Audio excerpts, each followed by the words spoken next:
আসসালামু আলাইকুম। শাইখ কেমন আছেন? আমি সৌদি আরব আল কাসিম বুরাইদা থেকে বলছিলাম। জি বলেন। আমার প্রশ্ন হলো, আমি যখন বিদেশ আসি, আমি আমার আব্বা আমার এক ভাই এক বোন, আমি ছেলের ভিতরে একটাই।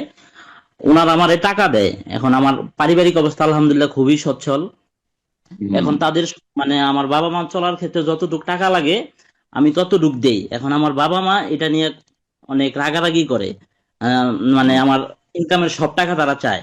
এখন যদি তাও আমি না দেই, এখন যে কষ্ট পাচ্ছে এর জন্য কি মানে আমার কি পাপ হচ্ছে নাকি? না, কোনো কোনো হবে না। এগুলো বাবা মায়ের জুলম। ছেলে ছেলের উপার্জন সবগুলি বাবা মায়ের, সব টাকা বেতন পাঠিয়ে দিতে হবে, ইনকাম পাঠিয়ে দিতে হবে, ব্যবসা বাণিজ্য কতটা কি করছিস দিয়ে দিতে হবে। আরে এক বাবা আছেন, আর ছেলে সরকারি চাকরি করে। চাকরিটি হচ্ছে ঘুষের চাকরি, বেতন চাইতে ঘুষ বেশি পায়।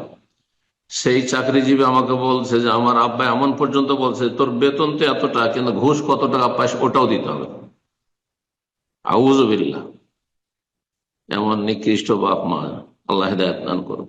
আমাদের সমাজের অধিকাংশ বাপ মা বুঝে না, শরীয়ত জানেই না, আর জানলেও মানে না।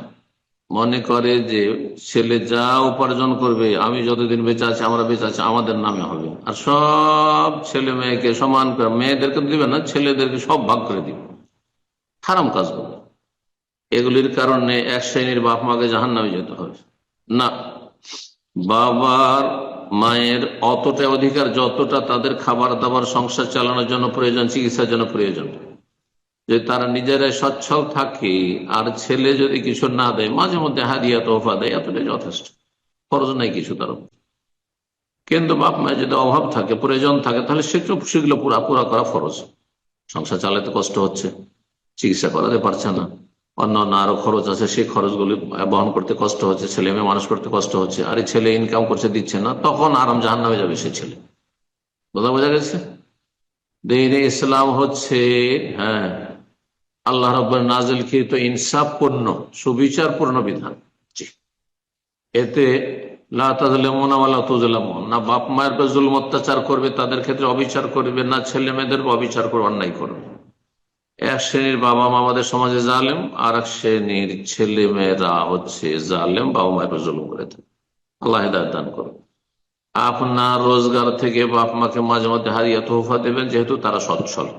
তাদের সংসার চালানোর জন্য যদি দেখা যায় যে অভাব হচ্ছে, তাহলে সেই অভাবটা, যতটা অভাব ততটা পূরণ করতে হবে।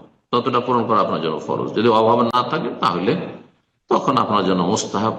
মাঝে মধ্যে হাদিয়া তোহফা দেওয়া হয়তো অজেব হইতে পারে, এতটুকু ব্যাস। এর বেশি কিছু না। আপনার ব্যক্তি মালিকানা রয়েছে, প্রত্যেকের ব্যক্তি মালিকানা রয়েছে। ছেলে হোক আর মেয়ে হোক, বাপ হোক আর মা হোক, হ্যাঁ, নারী হোক আর পুরুষ হোক, সবার ব্যক্তি মালিকানা রয়েছে। আল্লাহ বোঝার তৌফিক দান করুন।